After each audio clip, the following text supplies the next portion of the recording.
আলহামদুলিল্লাহ আলহামদুলিল্লাহ রব্বিল আলামিন আসসালাতু আসসালামু আলা সাইয়্যিদিল মুরসালিন ওয়া আলা আলিহি ওয়া সাহবিহি আজমাইন রাব্বি ইশরাহ লি সাদরি ওয়া ইয়াসসির লি আমরি ওহলুল উকদাতাম মিন লিসানি ইয়াফকাহু কাওলি।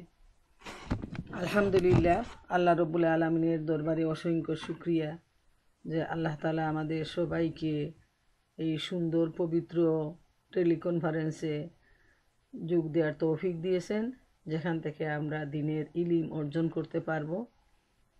তো আল্লাহ সুবহানাহু তাআলার কাছে এই দুয়া, তিনি যেন আজীবন আমাদেরকে দিনের ইলিম অর্জন করার তৌফিক দান করেন।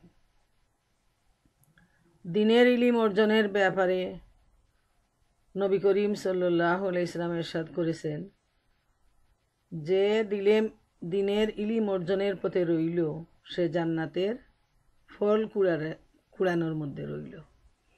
এর মানে যতক্ষণ পর্যন্ত আমরা দিনের ইলিম অর্জনের জন্য ব্যস্ত থাকব, সময় দিব, ততক্ষণ আমরা জান্নাতের মধ্যেই রয়েছি। সুবহান আল্লাহ তাআলা। আল্লাহ তাআলা যেন আমাদেরকে ইলিম অর্জনের মাধ্যমে নেক আমলের তৌফিক দান করুন এবং মজবুত ঈমান দান করুন।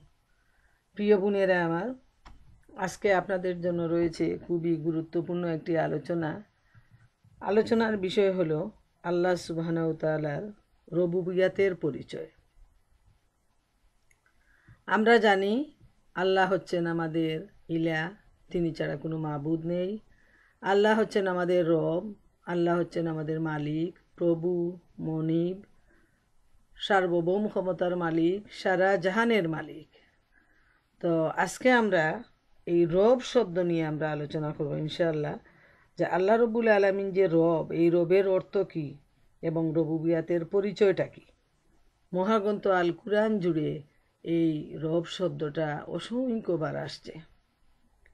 তো রব শব্দের অর্থ হলো অনেক অনেক অর্থ, তার মধ্য থেকে কয়েকটা, যেমন পালনকর্তা, রিজেকদাতা, আশ্রয়দাতা, প্রতিপালনকারী, রক্ষণাবেক্ষণকারী, দুঃখের সময় আশ্রয় দানকারী, সুখ দানকারী, বিপদ মুসিবত থেকে উদ্ধারকারী, এই ইত্যাদি হলো এই রবের অর্থ।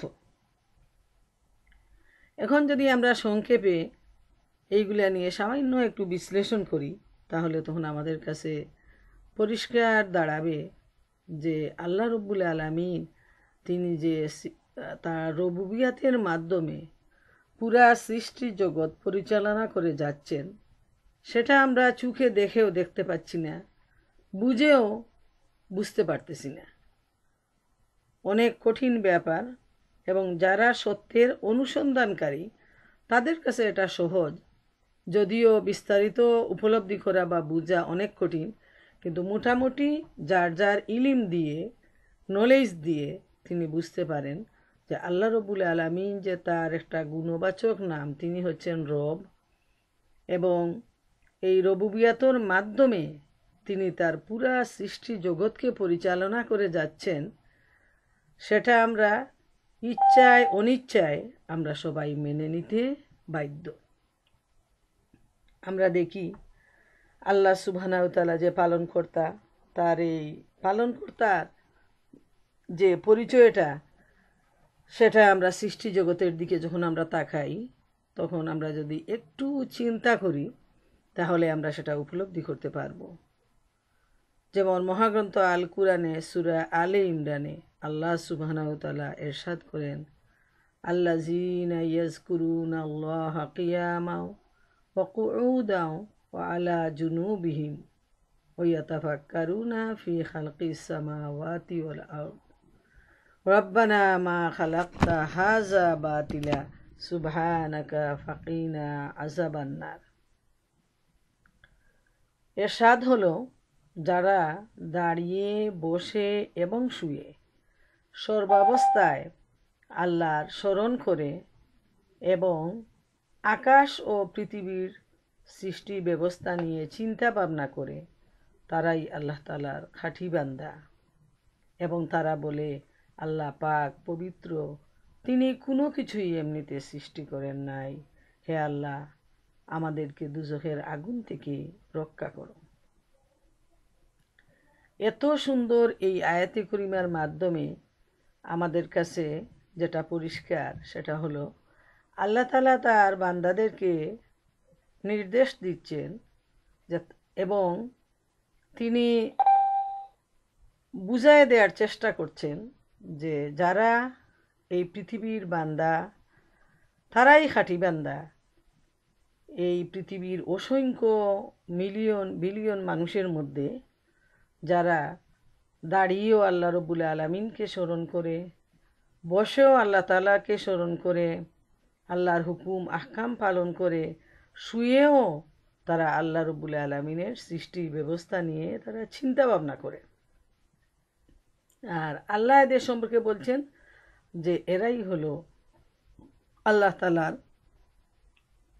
খাঁটি বান্দা।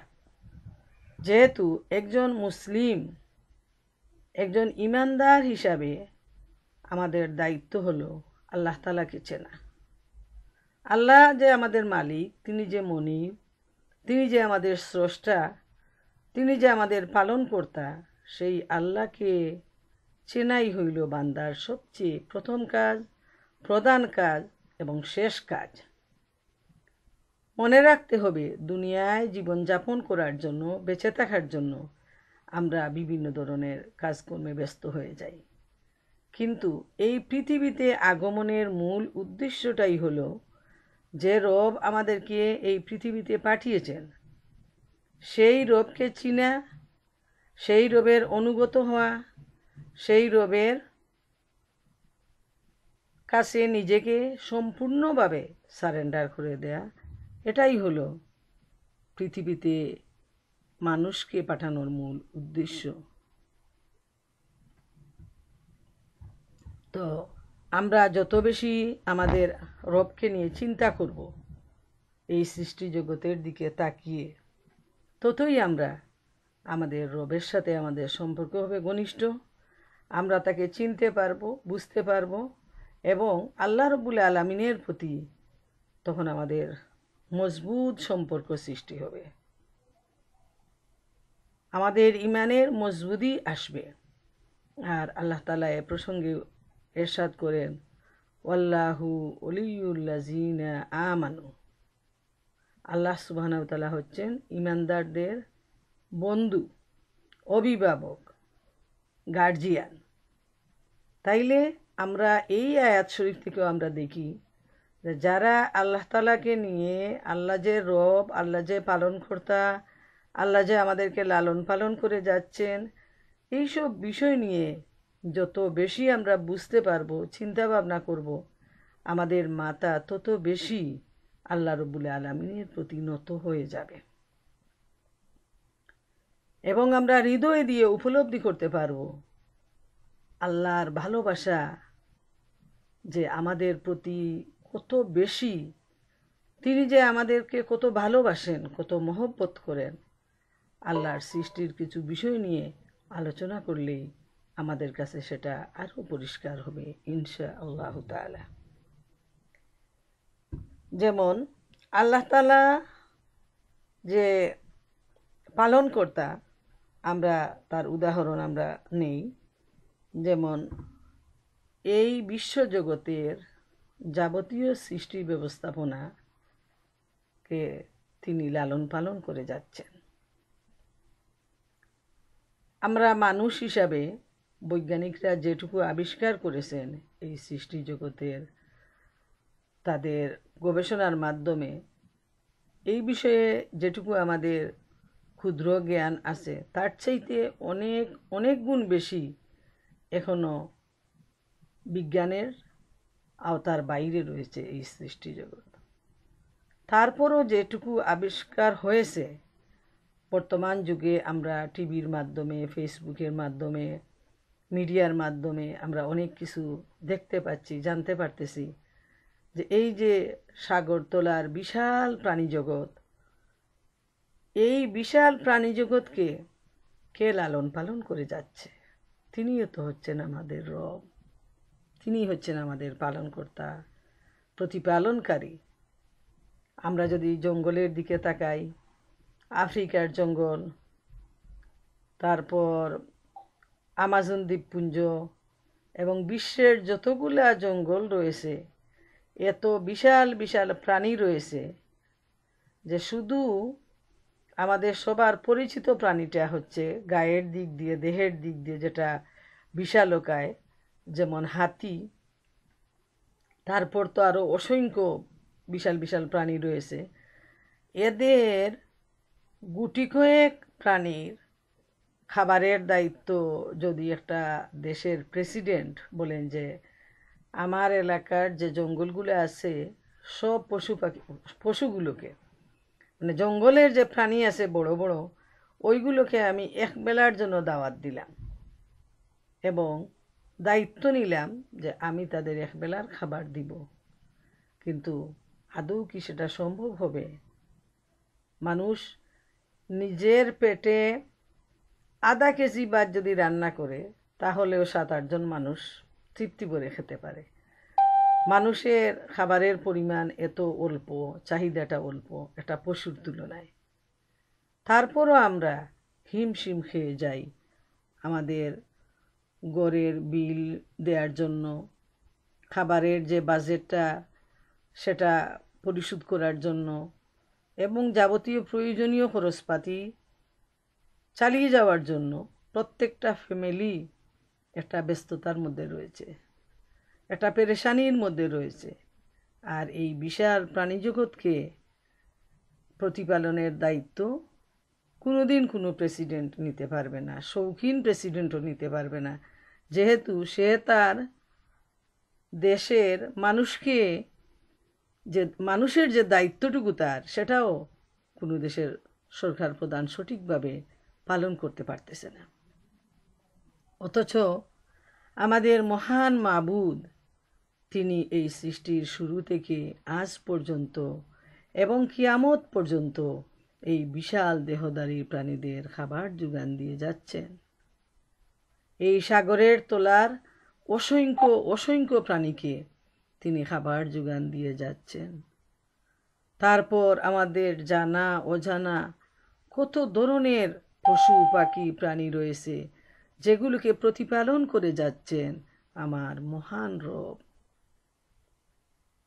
এই হলো আমার রবের রুবুবিয়াতের পরিচয়, যে ক্ষুদ্র একটা পিপিলিকা থেকে নিয়ে বিশালকায় প্রাণী পর্যন্ত প্রত্যেকের সম্পর্কে আল্লাহ রব্বুল আলামিনের জানা রয়েছে।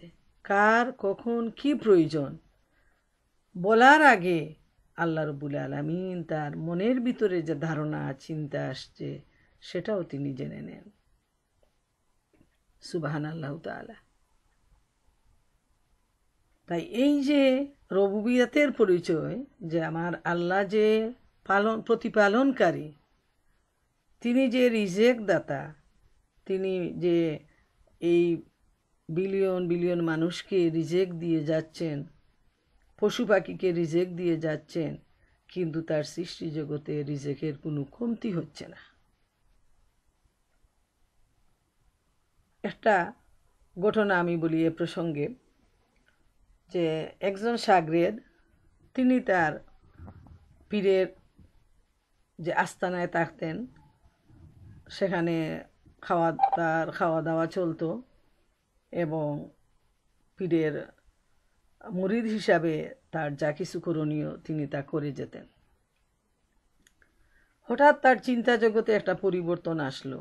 তিনি চিন্তা করলেন যে আমি যদি এখানে স্থায়ীভাবে বসবাস করি আর কোনো কাজকর্ম না করি, তাহলে এইভাবে তো আমার জীবন চলবে না। আমার জীবন পরিচালনার জন্য আমাকে কাজ করতে হবে, রিজেকের সন্ধানে আমাকে বের হতে হবে। তাই তিনি তার যে হুজুরকে বললেন যে হুজুর, অনেক দিন আপনার এখানে কাটিয়েছি, তো এভাবে তো আমার জীবন চলবে না, তো আমাকে রিজেকের সন্ধান করতে হবে, আপনি আমাকে ছুটি দেন। তিনি বললেন, খুব ভালো কথা, আমি তোমাকে খুশি মনে বিদায় দিলাম, তুমি তোমার রিজেকের সন্ধানে বেরিয়ে পড়ো। তো এই লোকটা হাঁটতে হাঁটতে, যেহেতু তার নির্দিষ্ট কোনো ঠিকানা নেই কোথায় যাবে, কি করবে, কি কাজ পাবে, তো সে মানে অজানার উদ্দেশ্যে সে চলতেছে। হঠাৎ অনেক ক্লান্ত হয়ে, যেহেতু তার সাথে খাবার নেই, পানীয় নেই, একটা জঙ্গলের পাশে এসে একটা গাছের ছায়ায় হেলান দিয়ে সে বসছে, অনেক ক্লান্ত, অনেক পরিশ্রান্ত। এ সময় দেখে তারই সামনে একটা পাখি, সে ছটফট করতেছে, যেন সে অসুস্থ অথবা তার খাবারের প্রয়োজন, এই অবস্থা। তো যেহেতু এই লোকটাও তার খাবারের প্রয়োজন, তাকে তার সাহায্যের প্রয়োজন, রিজেকের প্রয়োজন, তো তিনি ওই পাখিটার দিকে তাকিয়ে আনমনে ভাবতেছেন যে আমি এখানে একা, আমাকে সহযোগিতারও কেউ নেই। আর এই পাখিটাও জঙ্গলের একটা প্রাণী, সে আহত হয়ে এখানে পড়ে আছে, তারও খাবারের প্রয়োজন। তো এই চিন্তা নিয়ে তিনি পাখিটার দিকে তাকিয়ে আছেন। ইতিমধ্যে তিনি দেখেন উপর থেকে একটা পাখি উড়ে এসে কিছু খাবার ফেললো ওই পাখিটার সামনে। তখন ওই পাখিটা খেতে শুরু করলো। এইভাবে সময়ে সময়ে পাখি এসে তাকে খাবার দিয়ে যায়, এবং ওই লোকটার সামনেই একসময় পাখিটা এনার্জি ফিরে পায় এবং আস্তে আস্তে সে উড়তে শুরু করে এবং সেই পাখির দলে গিয়ে সে অজানার উদ্দেশ্যে বেরিয়ে পড়ে। তখন সেই লোকটির মনে চিন্তা আসলো যে আমি তো ভালোই ছিলাম, সেখানে আমার জন্য সুশিক্ষার ব্যবস্থা ছিল, আমি আমার হুজুরের কাছে অনেক শিক্ষা পেয়েছি, আর এখন আমি রিজেকের অনুসন্ধানে সেখান থেকে বের হয়ে আসলাম। তো এই পাখিটার দিকে তাকিয়ে আমি তো এই শিক্ষা নিলাম যে রিজেকের মালিক তো আল্লাহ রব্বুল আলামিন। ওই পাখিটার নিজের কোনো ফ্যামিলি নেই, বাড়ি নেই, ঘর নেই। সে যখন অসুস্থ হয়ে ক্ষুধার জ্বালায় ছটফট করতেছে, আল্লাহ তাআলা তার সাহায্যের জন্য অন্য পাখি পাঠালেন, এবং সে তাকে খাবার দিয়ে দিয়ে তাকে সুস্থ করে তুলল, এবং সেই পাখিটা সুস্থ হয়ে অজানার উদ্দেশ্যে পাড়ি দিল। তো আমি তো আশরাফুল মাখলুকাত, আল্লাহর শ্রেষ্ঠ প্রাণী, শ্রেষ্ঠ সৃষ্টি, আমি আল্লাহর উপর ভরসা করে যদি আমি সেই হুজুরের কাছে থাকি, দিনের শিক্ষা গ্রহণ করি, দিনের দাওয়াত দেই, তাহলে যেভাবে এতদিন আমার আল্লাহ আমাকে চালিয়ে যাচ্ছেন, বাকি জীবনও আমার আল্লাহ আমার রিজেকের ব্যবস্থা করবেন, এতে কোনো সন্দেহ নেই। তো সেই লোকটি সেখান থেকে ফিরে আবার তার হুজুরের কাছে চলে আসলো। হুজুর দেখে তো অবাক, কী ব্যাপার, তুমি কেন চলে আসলে? তখন সেই লোকটি বিস্তারিত ঘটনা বর্ণনা করলো। তখন হুজুর বললেন যে ঠিক আছে, তুমি তোমার মতো জীবনযাপন করো, অবশ্যই আল্লাহ রব্বুল আলামিন হচ্ছেন রিজেক দাতা, তিনি সব সৃষ্টির রিজেকের ব্যবস্থা করে থাকেন। সুবহান আল্লাহ তাআলা। তো এখান থেকেও আমরা আল্লাহ রব্বুল আলামিন যে রব, তিনি যে রিজেক দাতা, আমরা তার সেই পরিচয়টুকু এই ঘটনা থেকে আমরা বুঝতে পারি, এবং প্রতিনিয়ত আমাদের নিজেদের জীবন থেকেও আমরা বুঝতে পারি যে আমরা খুব সামান্যই পরিশ্রম করে থাকি, আর আল্লাহ রব্বুল আলামিন যাকে ইচ্ছা, যাকে খুশি অনেক বেশি রিজেক দেন, আবার যাকে খুশি তার রিজেকটাকে সংকুচিত করে দেন। এবং এটা আল্লাহ রব্বুল আলামিন নিজেই বলে দিচ্ছেন যে আমি কাউকে অনেক বেশি রিজেক দেব, আবার কারো রিজেক আমি সংকুচিত করে দেব। এটা হলো আল্লাহ সুবহানাহু তাআলার পক্ষ থেকে বান্দার প্রতি একটা বিশেষ ধরনের পরীক্ষা, যে বান্দা যখন অনেক বেশি পেয়ে যায়, তখন আল্লাহ রব্বুল আলামিনের কতটুকু শুকরিয়া আদায় করে, তার উপর যে অর্পিত দায়িত্ব, দান, সাদাকা, জাকাত, আত্মীয় স্বজনের হক আদায় করা, এতিমের হক আদায় করা, মিসকিনের হক আদায় করা, এই সবগুলা সে কি ঠিকমতো আদায় করে না, সে আল্লাহর পক্ষ থেকে এই নিয়ামত লাভ করে সে অহংকারী হয়ে যায়। এটা আল্লাহ রব্বুল আলামিনের পক্ষ থেকে ধনী মানুষের প্রতি একটা পরীক্ষা। আবার যার রিজেক আল্লাহ সংকুচিত করে দেন, যে গরিব হয়ে যায় এবং প্রতিদিন খাবারের তালাশে ঘর থেকে বের হয়, সেই মানুষটাকেও আল্লাহ তাআলা পরীক্ষা করেন যে সেই এই অবস্থায় সে কতটুকু সবর করে, কতটুকু আল্লাহ শুকরিয়া আদায় করে। না সে মিথ্যাবাদী হয়, চুর হয়, ডাকাত হয়, ব্যভিচারী হয়, খুনি হয়, সেটাও আল্লাহ তাআলা তাকে পরীক্ষা করেন। তা আল্লাহ রব্বুল আলামিন যে রব, তিনি যে রিজেক দাতা, তার সুন্দর পরিচয় আমরা এই এতটুকু আলোচনা থেকে আমরা বুঝতে পারি। তারপর আমরা দেখি আল্লাহ তাআলা যে রব, মহাগ্রন্থ আল কুরআনে এ সম্পর্কে আল্লাহ বলেন, ইন্না রাব্বি কারিবুম মুজিব, নিশ্চয়ই আমার রব ডাক শুনেন এবং ডাকের জবাব দেন। সুবহানাল্লাহ।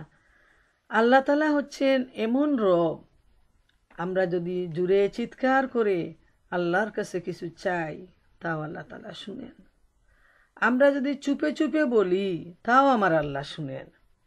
আর আমরা যদি মনে মনে অন্তরের ভিতরে সেই ইচ্ছাটাকে লালন করি, প্রকাশ্যে বলি না, চিৎকারও করি না, কোনো মানুষের কাছেও চাই না, তারপরও আল্লাহ রব্বুল আলামিন আমাদের অন্তরের ভিতরে যে সুখ এবং দুঃখ লুকিয়ে রয়েছে, সেটা আমার সেই মহান রব জানতে পারেন।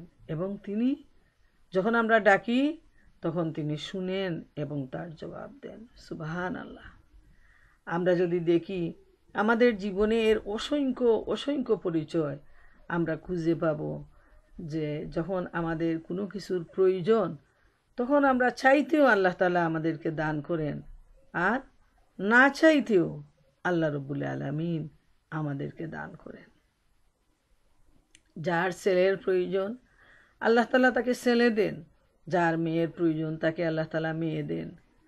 যার ধন সম্পদের প্রয়োজন, সে যখন চেষ্টা করে, আল্লাহ তাআলা তাকে ধন সম্পদ দান করেন।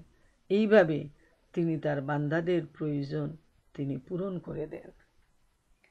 এরপর যখন আমরা নিজেরা গুনাহ করে বসি, জেনে না জেনে, বুঝে না বুঝে, ইচ্ছায় অনিচ্ছায়, এবং আল্লাহ সুবহানাহু ওয়া তাআলার কাছে কাতরভাবে বলি যে রাব্বানা জালামনা, হে আমার রব, আনফুসানা, আমি নিজের উপর জুলুম করে বসেছি, ও ইল্লাম তাগফির লানা, অতএব তুমি আমাকে ক্ষমা করে দাও, ও তার হামনা, তুমি আমার প্রতি রহম করো, লানাকুনান্না মিনাল খাসিরিন, তা না হলে আমি ক্ষতিগ্রস্তদের অন্তর্ভুক্ত হয়ে যাব। সুবহানাল্লাহ। আল্লাহ তাআলা এত সুন্দরভাবে শিখিয়ে দিয়েছেন যে আল্লাহ তাআলা যে রব, এই রবের কাছে যখন মানুষ কাকুতি মিনতি করে, তখন আল্লাহ রব্বুল আলামিন তার আরশ নাড়া দিয়ে উঠে এবং তিনি তার বান্দার ডাকে সাড়া দেন, জবাব দেন, তাকে মাফ করে দেন, তার প্রতি রহম করেন, তাকে দয়া করেন। সুবহানাল্লাহ। এরপর আমরা দেখি আল্লাহ রব্বুল আলামিনের যে রুবুবিয়তের পরিচয়, একটা সন্তান যখন মায়ের পেটে জন্ম নেয়, সেই সময় থেকে আমরা দেখি যে আল্লাহ তাআলা যে আশ্রয়দাতা এবং তিনি যে রিজেক দাতা, তিনি যে রক্ষণাবেক্ষণকারী, সবগুলার পরিচয় আমরা পাই।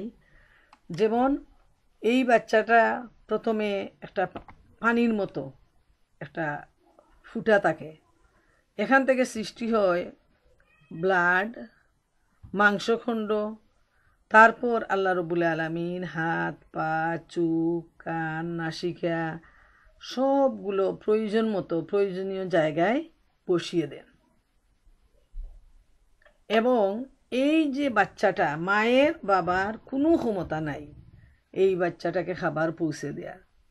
এই বাচ্চাটা কোন অবস্থায় আছে, তার কোনো ট্রিটমেন্টেরও ব্যবস্থা মায়ের গর্ভাশয়ে থাকাকালীন কোনো চিকিৎসকের কোনো ক্ষমতা নেই। আল্লাহ রব্বুল আলামিন তিনি যে রব, তিনি এই বাচ্চাটাকে গর্ভাশয়ে যে কত মাস বাচ্চা সেখানে অবস্থান করে, ততদিন আল্লাহ রব্বুল আলামিন মায়ের সাথে তার নারীর একটা সম্পর্ক সৃষ্টি করে দিয়ে সে তাকে খাবার যোগান দেন এবং তার যাবতীয় আলো বাতাস অক্সিজেন, মানে এই বয়সে তা এই সময়ের ভিতরে তার যা কিছু প্রয়োজন সবগুলা কিন্তু আল্লাহ সুবহানাহু তাআলা তাকে সরবরাহ করেন। এবং এই বাচ্চাটা যাতে সুন্দরভাবে টিকে থাকে, বেঁচে থাকে গর্ভাশয়ে, সেজন্য আল্লাহ বলছেন আমি তিনটা অন্ধকারের ভিতরে তাকে প্রতিপালন করি। তিনটা স্তর থাকে, যাতে মা হাঁটা চলা দৌড় ঝাঁপ কাজকর্ম করলে বাচ্চাটা ক্ষতিগ্রস্ত না হয়, মরে না যায়। সেজন্য আল্লাহ রব্বুল আলামিন এত সুন্দরভাবে পানির ভিতরে এমনভাবে তাকে প্রতিপালন করে যান যে 9 মাস এই বাচ্চাটা মায়ের গর্ভে অত্যন্ত শান্তিপূর্ণ অবস্থানে সে জীবনযাপন করে এবং যখন তার সময় আসে তখন আল্লাহ রব্বুল আলামিন তাকে দুনিয়ার মুখ দেখান। সুবহানাল্লাহু তাআলা। এরপর আমরা দেখি যে বাচ্চা জন্মের সাথে সাথে তার খাবারের প্রয়োজন। এই খাবারটা আল্লাহ রব্বুল আলামিন মায়ের বুকের মধ্যে এমন সুন্দরভাবে জায়গা করে দিয়েছেন যে মা আদর করে যখন সন্তানকে বুকে জড়িয়ে ধরে তখন দুদিকে তার খাবারের 2টা ফিডার দিয়েছেন। বাচ্চা মায়ের বুকে অত্যন্ত আদর যত্নে আশ্রয় নেয়। মা যেমন বাচ্চাকে কুলে নিয়ে শান্তি লাভ করে, ঠিক তেমনি বাচ্চাটা মায়ের কুলে বসে শান্তিতে এবং নিরাপদ আশ্রয়ে তার খাবার খেতে পারে। এবং এটা আশ্চর্য ব্যাপার যে বাচ্চার জন্মের সাথে সাথে যদি বাচ্চাকে আল্লাহ তাআলা দাঁত দিয়ে দিতেন, আমরা তো এইগুলো নিয়ে চিন্তা করি না এবং মনে করি যে সবগুলা ন্যাচারাল, সবগুলো এমনিতেই হয়ে যাচ্ছে। কিন্তু আল্লাহ তাআলা যে তার বান্দার প্রতি কতটুকু দয়াবান যে তিনি এ সময় বাচ্চাকে দাঁত দেন না, যেহেতু মায়ের কষ্ট হবে। বাচ্চা যখন দুধটা চুষতে থাকবে তখন তার যে গামটা যেটা আছে ওইটা দিয়ে যখন জিহ্বা দিয়ে চুষে তখন মায়ের কোনো কষ্ট হয় না। এবং যখন বাচ্চার একটু শক্ত খাবারের প্রয়োজন হয়, শুধু মায়ের দুধে পুষায় না, তখন আস্তে আস্তে তার 1-2টা করে দাঁত গজাতে থাকে। কিন্তু ওই সময় আমরা মায়েরা যাদের কুলে বাচ্চা আছে তাদের তো একদম মানে এখনই তার বাস্তব প্রমাণ। এবং আমাদের যাদের বাচ্চা বড় হয়ে গেছে আমাদের মনে আছে যে বাচ্চারা যখন দাঁত উঠতে শুরু করে তখন মাঝে মধ্যে যে নিফুলে যে কামড়টা বসায় খুব কষ্ট হয়। কিন্তু আমরা তো চিন্তা করি না যে আমার আল্লাহ মেহেরবানি করে তাকে যে প্রথমে দাঁতগুলা দেননি, যার ফলে আমি শান্তিতে বাচ্চাটাকে দুধ দিতে পেরেছি। প্রথমেই যদি দাঁতটা গজাতো তাহলে তো আমি দুধ দিতে পারতাম না, যেহেতু দাঁতের কামড় কতবার সহ্য করা সম্ভব হবে। যখন দাঁত উঠে যায় তখনও মাঝে মধ্যে যখন কামড়টা দেয় তখন মায়েদের খুব কষ্ট হয় এবং মারা চিৎকার করে ওঠে। আর যেহেতু এ সময় বাচ্চার দাঁতের প্রয়োজন, তাই আল্লাহ রব্বুল আলামিন আস্তে আস্তে তার দাঁত গজায়া দেন, যাতে সে মায়ের দুধের সাথে সাথে সে বাইরের খাবার খেয়ে হৃষ্টপুষ্ট হতে পারে, স্ট্রং হতে পারে, তার এনার্জি সংগ্রহ করতে পারে। এটা হলো আল্লাহ তাআলার বিশেষ দান এবং দয়া। এরপর আরেকটা বিষয় লক্ষ্য করা প্রয়োজন যে জঙ্গলের যে পশু পাখিগুলা রয়েছে তাদের বাচ্চাকে কিন্তু কুলে নিতে হয় না, যেহেতু তাদের এই ধরনের কোনো সুযোগ নেই যে কুলে নিয়ে লালন পালন করবে, মানুষের মতো আদর যত্ন করবে, এই ধরনের সুযোগ জঙ্গলের পশু পাখির নেই। তাই আল্লাহ রব্বুল আলামিন মানুষের মতো যে বাচ্চাগুলা জন্ম নেয় জঙ্গলের পশুদের, যারা বাচ্চা প্রসব করে তাদেরকে আল্লাহ তাআলা এত সুযোগ দিয়েছেন যে 4-5 বার দাঁড়ানোর চেষ্টা করার পর, হাঁটার চেষ্টা করার পর অনায়াসে তারা দাঁড়াতে পারে, হাঁটতে পারে এবং কয়েক দিনের ভিতরে দৌড়াতে পারে এবং নিজেকে যে আত্মরক্ষা করার যে প্রয়োজনটা সেটাও সে আস্তে আস্তে শিখে নেয়। এবং এ অবস্থায় একটা পশু যার কোনো বিবেক বুদ্ধি নেই তাকেও আল্লাহ তাআলা এত মহব্বত দেন এবং আল্লাহর পক্ষ থেকে তাকে ইলহাম দেয়া হয়, যার ফলে এই যে কিছুদিন তার বাচ্চাকে মায়ের লালন পালনের প্রয়োজন সে কিছুদিন আমরা দেখতে পাই ওই পশু পাখিগুলো খাবারগুলো দূর থেকে সংগ্রহ করে নিয়ে আসে এবং বাচ্চার মুখে উঠায় উঠায় ছোটো ছোটো টুকরা করে তার মুখে তুলে দেয়।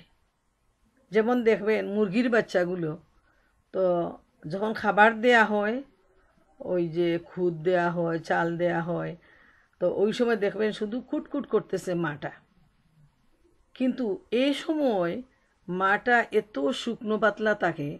তার কারণ হলো আপনি যদি লক্ষ্য করেন তাহলে দেখবেন যে মা বারবার ওই খাবারটাকে টুকরো টুকরো করার চেষ্টা করে, ক্ষুদ্র ক্ষুদ্র করে, তারপর বাচ্চার জন্য সহজ করে দেয় যাতে তার বাচ্চা এই ক্ষুদ্র টুকরাটুকু মুখে উঠায় নিতে পারে।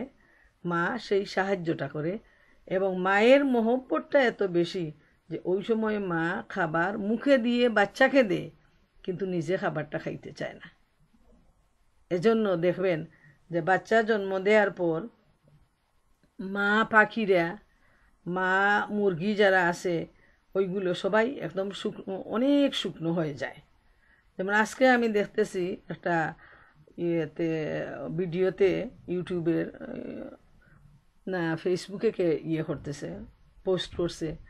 তো একটা বাজ পাখি, ওরা আবার খুব মানে স্ট্রং থাকে, তো তার বাচ্চা হয়েছে, তো অনেক দূর উড়ে গিয়ে সে পানি থেকে খাবার নিয়ে আসছে। অনেক বড় একটা ওই যে মাছও না কি ধরনের একটা লম্বা সাপের মতো, ওইটাকে সে অনেক দূর উড়ে নিয়ে গিয়ে বাচ্চার কাছে গিয়ে টুকরো টুকরো করে করে তার বাচ্চার মুখে খাবারটা উঠিয়ে দিচ্ছে এবং বারবার সে ওই তার বাসা থেকে দূরে গিয়ে খাবারটা সংগ্রহ করে নিয়ে আসে অনেক কষ্টে, তারপর এসে নিজে না খেয়ে টুকরো টুকরো করে ক্ষুদ্র ক্ষুদ্র করে বাচ্চার মুখে উঠিয়ে দেয়। এই যে ব্যবস্থাটা প্রতিপালনের, এটা কে করেন? এটা আমার মহান রব্বুল আলামিন, যিনি আমাদের রব, তিনি তার সৃষ্টি জগৎকে এভাবেই তিনি প্রতিপালন করে যাচ্ছেন। তারপর আমরা দেখি রক্ষণাবেক্ষণকারী, রব হচ্ছেন রক্ষণাবেক্ষণকারী, তিনি আমাদেরকে রক্ষা করেন। যেমন তার এক্সাম্পলটা আমরা নেই, যে দেখবেন যে পশুগুলো আমাদের পরিচিত সেগুলারই আমি উল্লেখ করতেছি, যে তাদের যে বুদ্ধিটা, যেমন আমার বাস্তব জীবনে একটা অভিজ্ঞতা, আজ থেকে বোধহয় 25-30 বছর হবে, কিন্তু আমার প্রায় সময় মনে হয়, এবং আমি এ নিয়ে একটা আর্টিকেলও লিখেছিলাম ওই ঘটনা নিয়ে, যে পশু তার মালিক চিনে। যে আমি বাংলাদেশে থাকা অবস্থায় হাঁস মুরগি পুষতাম, আমার কাছে খুব পছন্দনীয় ছিল। আমাদের বাসার পাশে একটা মানে বড় নালা বা ছড়া ছিল, যেটাকে নদীর সাথে গিয়ে লাগছে। তো ওই হাঁসগুলো সকালবেলা বের হইতো, আবার সন্ধ্যাবেলা গড়ে ফিরতো। কিছুদিন হয়ে গেল তারা ওই সন্ধ্যার সময় আর গড়ে ফিরে না, ওই নালার পাশে যে ঝোপঝাড় আছে ওইখানে লুকায়ে থাকে অথবা পানিতে বসে থাকে। তো আমার কাজের মেয়ে গিয়ে যখন ডাকে তখন ওরা চলে আসে। তো রমাদান মাস, তো আমি আমার ওই মেয়েটাকে বলছি যে তুমি তো রোজা রাখছো, তো হাঁসগুলোর যা হয় হোক, প্রতিদিন এভাবে ইফতারের সময় যাওয়াটা তোমার জন্য কষ্ট, তুমি যাবে না। ওকে আমি একদম নিষেধ করে দিচ্ছি যে তুমি যাবেই না। আর আমার ছোটো ছেলেকে বলছি যে বাবা তুমি যাও এবং হাঁসগুলোকে ডেকে নিয়ে আসো। তো ও গেছে, গিয়ে অনেক ডাকাডাকি করছে, কিন্তু একদম কোনো শব্দ নেই, টু শব্দ পর্যন্ত নেই। তো ও চলে আসছে, তো আমি ভাবছি যে ওরা হয়তো পানির সাথে কোথাও চলে গেছে অথবা শেয়াল ধরে নিছে, এই ধরনের হতে পারে, যা হওয়ার হয়ে গেছে। তো যেহেতু ওই মেয়েটা সে নিজে পুষতেছে ওইগুলো, তার অনেক বেশি মহব্বত, সে খাওয়া দাওয়ার পর সে আবার গেছে ওইখানে, ঘরের পাশেই ছিল ওই ছোড়াটা, গিয়ে সে যখন ডাকতেছে হাঁসগুলাকে, তখন ওরা চিৎকার করে সবগুলা এসে ওর পাশে দাঁড়াই আসছে এবং ওর সাথে মানে ঘরে ফিরে আসছে। তখন আমি চিন্তা করলাম যে কি আশ্চর্য, যেহেতু আমার ছেলে যখন গেছে ওদেরকে ডাকতে, ওরা তো ওর ডাকের সাথে ওরা পরিচিত না, ও যে মালিক ওরা তো চিনে না, ওই সাউন্ডের সাথে তারা পরিচিত না। কিন্তু আল্লাহ রব্বুল আলামিন এই পশুগুলাকে আত্মরক্ষার জন্য তাকে যে একটা বুদ্ধি দিয়েছেন, যখন যে মানুষটা তাকে প্রতিনিয়ত ডাকে, খাওয়ায়, তার লালন পালন করে, ওই মানুষটার কণ্ঠ শুনে তারা চিনে ফেলছে যে এ তো আমার মানুষ, নিজের মানুষ, এ আমার শত্রু না, এ আমার কোনো ক্ষতি করবে না। তখন ওর আহ্বানে ওরা সাড়া দিয়ে ওর সাথে বাড়ি ফিরে আসছে। সুবহান আল্লাহ তাআলা। এগুলো সাধারণ কোনো ব্যাপার নয়। আল্লাহ রব্বুল আলামিন আমাদেরকে বলে দিচ্ছেন, যেটা আমি সূরা আলে ইমরানের সেই আয়াতে উল্লেখ করছি, যে যারা দাঁড়িয়ে বসে এবং শুয়ে আল্লাহর সৃষ্টি জগৎকে নিয়ে চিন্তা করে, গবেষণা করে, জিকির করে, তো একদল মানুষ যারা এই ইয়াজকুরুনা, যে এই যে জিকির শব্দ, ওইটা স্মরণ করা, জিকির করা, আল্লাহর রেজামন্দি হাসিলের চেষ্টা করা, সবগুলাই এর আওতাভুক্ত। কিন্তু একদল লোক মনে করেন যে শুধু তসবিহ পড়া, আল্লাহর জিকির মানে বসে বসে শুধু সবাই মিলে একসাথে শুধু আল্লাহু আল্লাহু বলে জিকির করেন। আবার অনেক সময় দেখা যায় ইউটিউবে যে আজকাল তো কোনো কিছু গোপন নেই, এটাও আল্লাহ রব্বুল আলামিনের একটা বিশেষ হিকমত, যে মানুষ যেখানে যা করতেছে সবগুলা কিন্তু বেরিয়ে আসছে। যে বেশ কয়েকটা ইউটিউবের ভিডিওতে দেখলাম যে বড় দাড়িওয়ালা, তারপর পাগড়িওয়ালা, খুব দেখতে শুনতে পরহেজগার, আর উনারা আল্লাহু আল্লাহু জিকির করে করে সবাই বসা থেকে দাঁড়িয়ে নাচতে শুরু করতেছে ওই লোকগুলো। আমি তো অবাক হয়ে গেলাম যে এ কোন ধরনের জিকির, এ কোন ধরনের আল্লাহর রেজামন্দি হাসিলের চেষ্টা, কোন ধরনের এবাদত।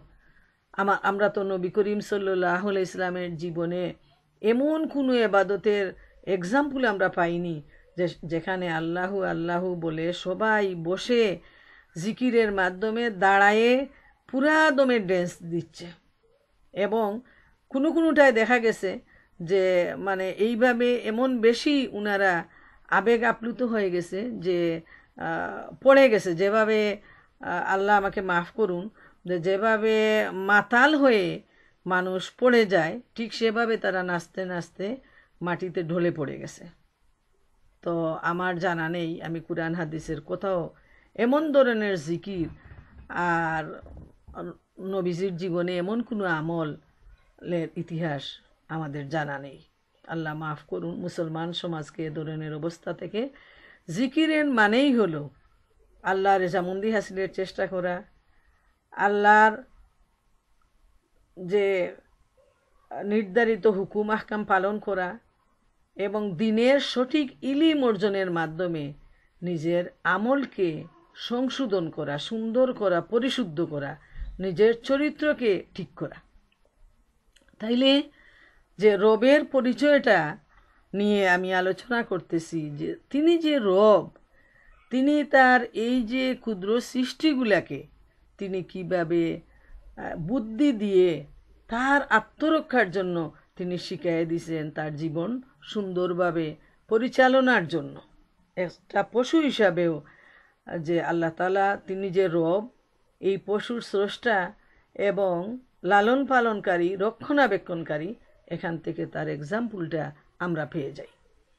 তারপর আমরা দেখি যে ক্ষুদ্র একটা জীব, যেটা মনে করেন উই পোকা, তার একটা এক্সাম্পল যদি আমরা নেই, তাহলে আমরা দেখি যে উই পোকাটা হলো যার কোনো চুক নাই এবং এত ক্ষুদ্র আর এত নরম করে আল্লাহ তাকে তৈরি করেছেন যে হাত দিয়ে যদি কেউ টিপ দেয় তাহলে ওই উই পোকাটা গলে যাবে, মরে যাবে। যেমন মাথার উকুন যেটা আছে সেটাকে আল্লাহ তাআলা শক্ত করে সৃষ্টি করেছেন, যেহেতু মানুষের মাথায় যদি এই ধরনের নরম কিছু থাকে তাহলে তো মানুষ হাত দিয়ে যখন চুলকাবে তখন ওটা গলে মাথার মধ্যে দুর্গন্ধ সৃষ্টি হয়ে যাবে, চুলের জট হবে। তো সেখানে আল্লাহ ওইটাকে এমন শক্ত করে দিয়েছেন যে দুইটা শক্ত জিনিস না লাগলে ওইটাকে মারা যায় না। দুইটা নখ হোক অথবা একটা নখ দিয়ে শক্ত একটা জায়গায় রেখে তারপর মারতে হয়। আর উই পোকাটা এত নরম যে তাকে হাত দিয়ে টিপ দিলে সে মরে যাবে, আবার সে চোখেও দেখে না। আর আল্লাহ রব্বুল আলামিন ওই উই পোকাকে তার এত শক্তিশালী করে দিয়েছেন, তার দাঁতটাকে, এবং হাতের কাছে সামনে যা পায় সেটাই হয় তার খাদ্য। একটা গাছে যদি উই পোকা ধরে, দুর্বল কোনো গাছে, তাইলে দেখা যায় যে উই পোকা সেই গাছটা কেটে কেটে কেটে কেটে একেবারে নিঃশেষ করে দিচ্ছে। কারো ফার্নিচারে যদি উই পোকা ঢুকে তাহলে ওই ফার্নিচারের অবস্থা খতম হয়ে যাবে। সে তাকে এতটুকু হজম শক্তি দেওয়া হয়েছে যে এত ক্ষুদ্র, এত নরম, কিন্তু তারপর সে কাঠ খেয়ে সে হজম করতে পারে। সুবহান আল্লাহ তাআলা, এত শক্তি তার পাকস্থলিতে। আর আমি যখন একবার দেশে গেলাম, তো যখন প্রতিবারই দেশে যাই, তো আমার যে বুক সেলফ আছে ওইটা হলো সবচেয়ে মহব্বতের। আমি সবগুলা বই বের করে কাজের লোক দিয়ে ঝেড়ে মুছে রোদে শুকায়ে তারপর আবার সেলফে উঠায় রাখি। তো গত কয়েক বছর আগে যখন আমি গেছি, তো এইভাবে আমার কাজের লোকটা সবগুলা বের করে শুকাতে দিছে। হঠাৎ শুনি মানে খুব জোরে ধড়াস করে একটা শব্দ। কী ব্যাপার, দৌড়ে আসছি, দেখি যে লম্বা যে সেলফটা সেটা মানে বইগুলো সব সরে যাওয়ার পর উই পোকা এমনভাবে তার ভিতরটাকে খেয়ে নিঃশেষ করে দিছে যে শুধু বাইরের আবরণটা ছাড়া ভিতরে তার কোনো শক্তি নেই, কোনো কিছু নেই, সব খেয়ে ফেলছে।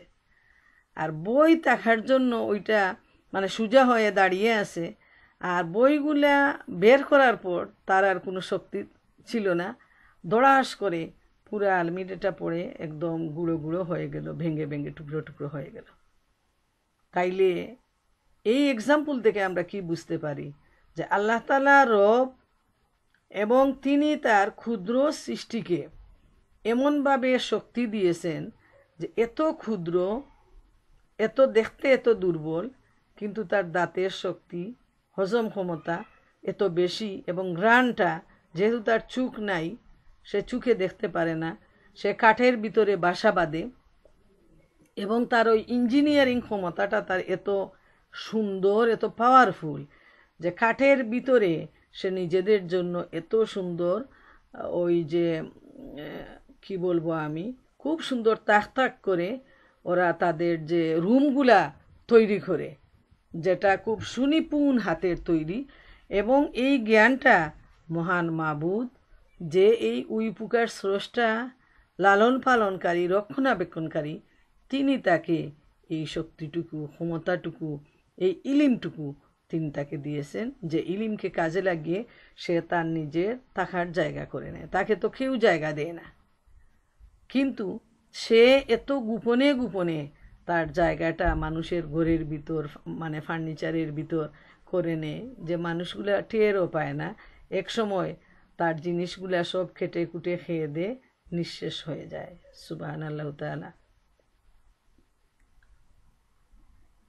আল্লাহ রাব্বুল আলামিন কুরআনে ইরশাদ করেন তার এই রুবুবিয়তের ব্যাপারটা, যে রাব্বাহু আন্নি মাগলুবুন ফান্তাসির, আমাদেরকে শিখিয়ে দেন যে হে আমার রব, আমি বড় অসহায় আর তুমি আমাকে সাহায্য করো। রাব্বাহু আন্নি মাগলুবুন ফান্তাসির, যে হে আমার রব, মানে আমার এই রব তো হচ্ছেন আমার আশ্রয়দাতা। যখন কেউ আমাকে আশ্রয় দেওয়ার থাকে না, তখন আমার রবই আমাকে আশ্রয় দেন। যখন আমাকে সাহায্য করার মতো কোনো মানুষ থাকে না, তখন আল্লাহ রব্বুল আলামিন এই রব্বুল আলামিন আমাকে তখন তিনি আশ্রয় দেন। সুবহান আল্লাহ তাআলা। এই হলো আমার রবের পরিচয়। আমরা উঠতে বসতে চলতে ফিরতে সর্বাবস্থায় যদি আমরা আমাদের রবকে খুঁজি, তাহলে আমরা দেখব যে আমার রব তো এত নিকটে, যে আমার সবচেয়ে কাছে আমার সন্তান, আমার স্বামী, আমার আত্মীয় স্বজন, কিন্তু আমার মনের খবর কেউ জানে না।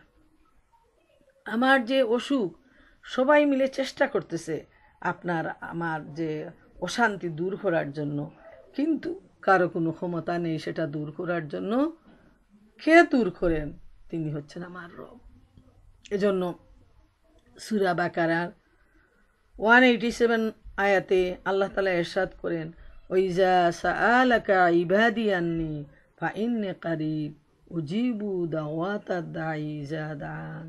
হে নবী, আমার বান্দা যখন আমার সম্পর্কে জিজ্ঞেস করে, তখন তাকে বলো আমি তার নিকটেই আছি।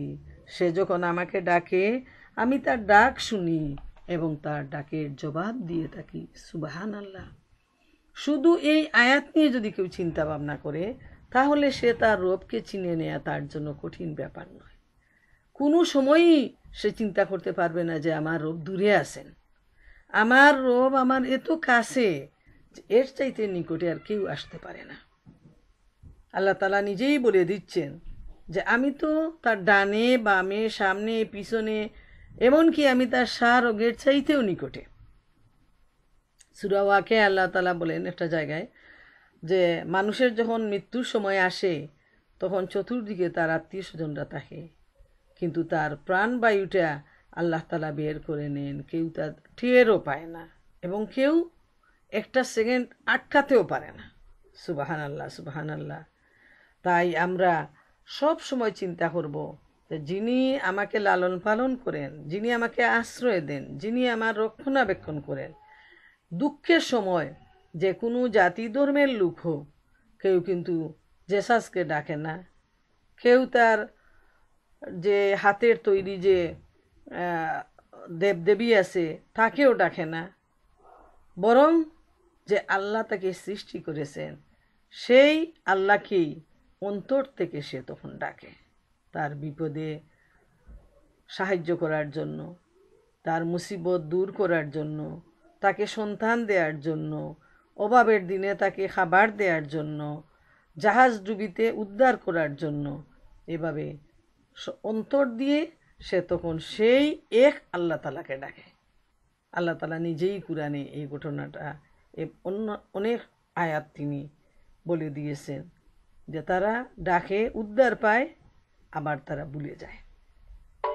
ইমানদার হিসাবে ইনশাআল্লাহ আমরা আমাদের রবকে ডাকবো, মুখ দিয়ে ডাকবো, অন্তর দিয়ে ডাকবো, আমল দিয়ে আমরা এর সত্যতা প্রমাণ করব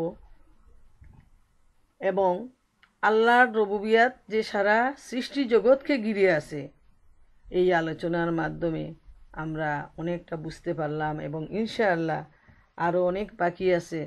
আগামী দিন বা আগামীতে আমি এই রুবুবিয়াতের পরিচয়ের উপর আরও বিস্তারিত আলোচনা করার চেষ্টা করব।